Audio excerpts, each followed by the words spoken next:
Welcome into Garnet and Gold Grub, presented by Tico People's Gas. I'm Catherine Phillips alongside award-winning chef Travis Johnson. He's the Executive Culinary Director of Seminole Dining here on the campus of Florida State.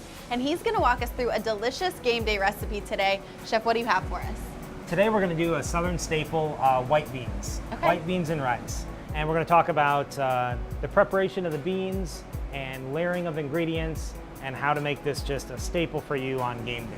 Sounds good. All right, well, let's start out with the beans. So I like to use for the white beans just a large lima bean. I'm partial to some New Orleans. The camellia beans are probably my favorite.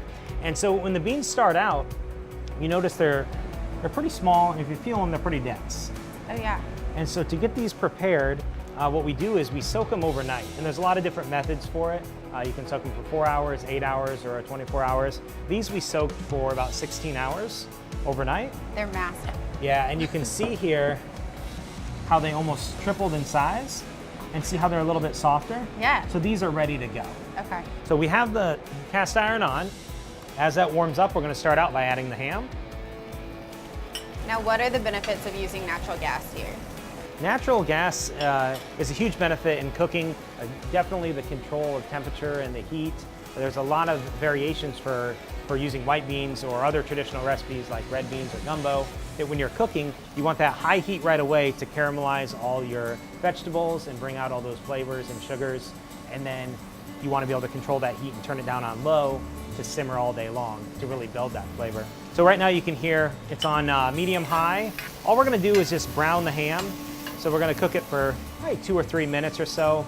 So as this continues to cook, let's add some more flavors. So I'm going to add a little bit of garlic. And then we're going to go into our onions.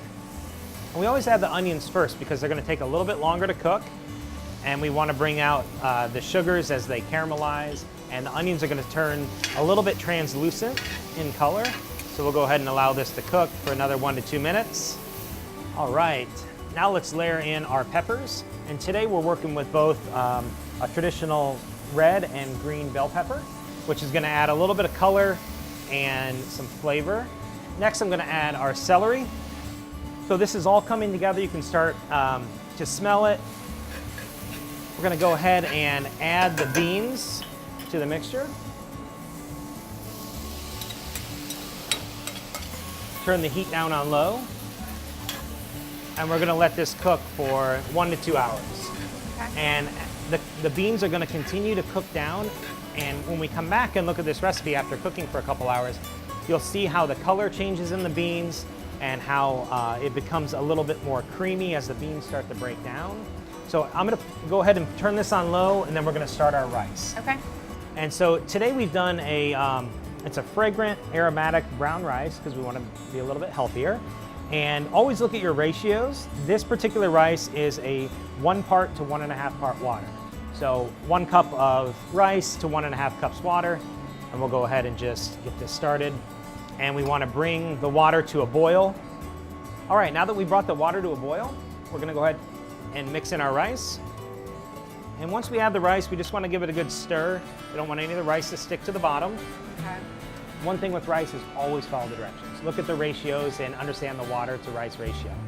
And so we brought that back to a boil. We're gonna go ahead and just cut off the heat, and we'll cover this up, set it off to the side, and it'll be ready to go. Okay.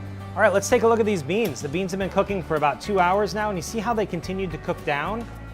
And they started out as more of your, remember how they started out as the larger beans? Yeah. Well, we continued to add a little bit of water throughout the day as it cooked, and the beans continued to break down, and they took on more of that brown caramelization color as they continued to cook.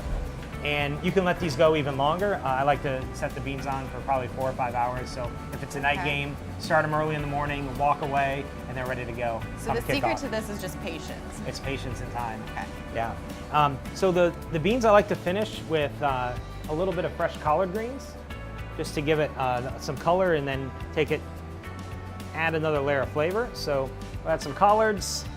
We'll stir those in. We want to add those in right at the end because they're going to add some texture, and we don't want them to cook down as much like throughout the process like we did everything else. All right, we have these beans. Let's set these up on the table. Wow, they smell wonderful. And our rice. So our rice is ready. The last thing I do with the rice is just add about a tablespoon of butter. And while the rice is hot, stir that in. And it's going to help coat the rice to make it a little bit more palatable and bring out a few of the extra flavors in it. All right, let's bring the rice over. And we are close to a meal. Let's plate one of these up. The fragrance coming off that rice is amazing. Oh, yeah. Yes. Top this off. This is one of my favorite dishes that I've learned to cook. It looks great. Being here in the South. And then we're going to top it off with just a few green onions. And what do you think? You want to try? Let's try it. All right.